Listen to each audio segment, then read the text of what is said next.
A escolha do próximo dia 27 é muito importante por várias razões. Primeiras, as que têm a ver com o mundo. Eu vou ser muito sintético, mas enunciar algumas delas.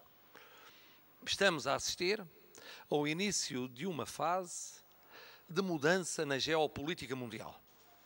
Os Estados Unidos da América não deixarão de ser uma grande superpotência, mas provavelmente já não a única superpotência, e terão de repartir poder com outras potências emergentes, ou reemergentes, no caso da Rússia. Segundo, vivemos uma grande crise internacional.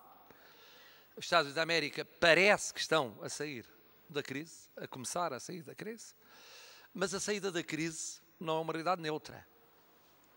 Tem a ver com, obviamente, com a finança internacional, mas tem a ver com a capacidade produtiva, com a indústria, com o comércio internacional, com a superação dos problemas de desemprego. Portanto, vai ser um período dos próximos anos muito importante a nível mundial e não apenas a nível nacional. Depois, a nível europeu. A nível europeu, tudo indica que o Tratado de Lisboa finalmente vai ser votado favoravelmente no referendo da Irlanda dentro de 15 dias. Se assim for, podemos recuperar uma parte do tempo perdido. Mas a Europa, ela própria, tem de sair da crise. E a saída da crise na Europa será mais lenta e será faseada. Uma coisa é a Alemanha sair, outra coisa é uma França, o Reino Unido, outros países menos ricos, mais pobres, menos desenvolvidos.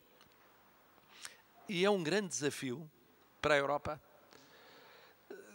que devemos registar no dia em que temos a alegria de ser um português e ser um social-democrata, o reeleito como Presidente da Comissão Europeia.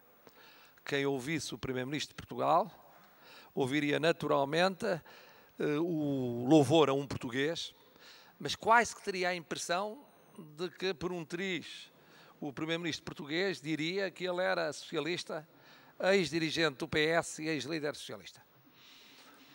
Por acaso não era, nem foi, mas nós não tratamos assim, em termos estritamente partidários, questões que são de natureza institucional. É um prestígio para o país e é uma boa decisão para a Europa. Mas os próximos anos vão ser um grande desafio para a Europa. Esta crise tem consequências muito gravosas para a Europa.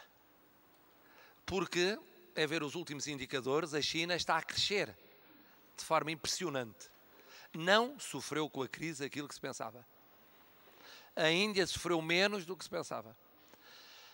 Há setores na Europa como a indústria que vão enfrentar desafios muito, muito sérios de reconversão na sequência desta crise.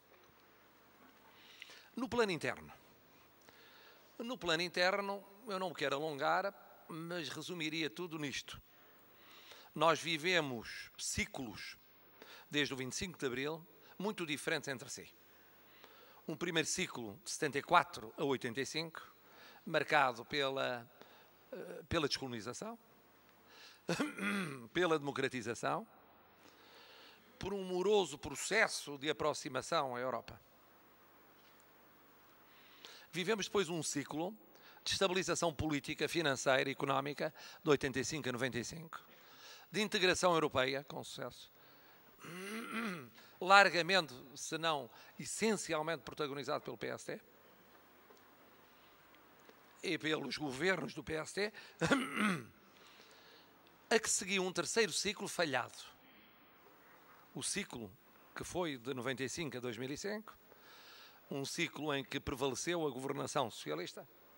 Foi um ciclo falhado porque perdemos coisas que estavam adquiridas, perdemos a estabilidade das legislaturas, perdemos a estabilidade financeira, perdemos a convergência real em termos económicos com a Europa, perdemos até alguma respeitabilidade das instituições, não fizemos as reformas sociais que tinham ficado pendentes na sequência das reprivatizações e, portanto, foi um ciclo de recuo da economia portuguesa e de recuo da sociedade portuguesa e de deterioração na qualidade da democracia portuguesa.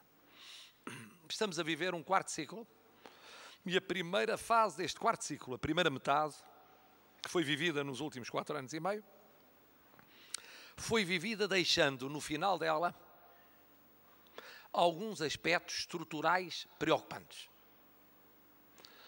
É muito preocupante a reabertura do debate sobre o regime económico em Portugal. Foi um longo processo até se consensualizar que devia haver primeiro democracia sem militares, devia haver Europa e devia haver uma economia igual às economias europeias. Pelo menos duas grandes forças, e quando digo grandes, quer dizer, com apreciável intenção de voto, defendem uma reabertura do debate sobre esta matéria, com as nacionalizações e com outro tipo de papel do Estado na economia.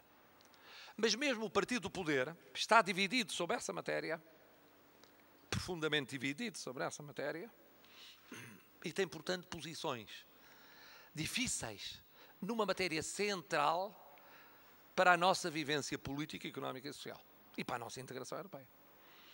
Outro aspecto, o descrédito das instituições atingiu instituições que se consideraria acima de qualquer tipo de processo de desgaste.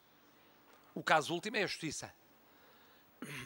Mas verificou-se com a administração pública, setores da administração pública, com setores da administração financeira, normalmente muito respeitada, com a Justiça agora. E isto é altamente preocupante quando se trata de consolidar, não só afirmar a qualidade da democracia, mas consolidar a democracia, que é um desafio de todos os dias. Juntemos a isto que em matérias essenciais há opções de educação que não estão feitas, que há opções de fundo em matéria de saúde não feitas, que em matéria de reforma da administração pública ela começou quase pelo fim, não pela definição da área de intervenção do Estado, digamos, do setor público em relação ao privado, e dentro do setor público o que deve ser central, o que deve ser regional, o que deve ser local, mas por rearranjos que visavam teoricamente o aligeirar estruturas, o diminuir o número de agentes do Estado, o que não se verificou. E, portanto, começou um bocadinho, se não pelo fim, pelo meio. E pensemos na Justiça, cuja reforma foi, em alguns setores, esboçada, mas não concretizada em aspectos fundamentais. Isto é, das reformas sociais que tinham ficado pendentes do ciclo anterior, podemos dizer que apenas a reforma da Segurança Social, e mesmo assim é discutível se em maior ou menor medida, mas apenas ela foi encarada por circunstâncias que tiveram a ver muito com as perspectivas financeiras da evolução dessa Segurança Social. Quer dizer que temos, portanto, desafios estruturais que estão presentes nas escolhas do próximo dia 27 de setembro. E desafios estruturais adiados. E um desafio adiado é um desafio mais complicado, porque enfrentado há 20 anos, há 10 anos, há 5 anos, não teria os problemas que hoje apresenta. Acresce que a estes desafios estruturais se somou a crise que o país viveu antes de haver a crise mundial. Em parte, crise também europeia, noutra parte, portuguesa, para além da europeia. E esses sinais de crise não desapareceram. Houve, é certo, um esboço de reconversão da atividade económica para virar para a exportação e não apenas para o consumo público ou privado interno, mas que parou. É verdade que houve certos desígnios vagos em matéria económica ou social, mas não afirmados ou não concretizados. Se somarmos a isto a crise mundial e o desafio da saída da crise, o governo a ser formado a partir do dia 27 de setembro tem vários desafios em simultâneo. Um desafio conjuntural, a saída da crise, e um desafio que é feito de vários, estrutural. A realização de reformas estruturais que corporizem uma mudança duradoura.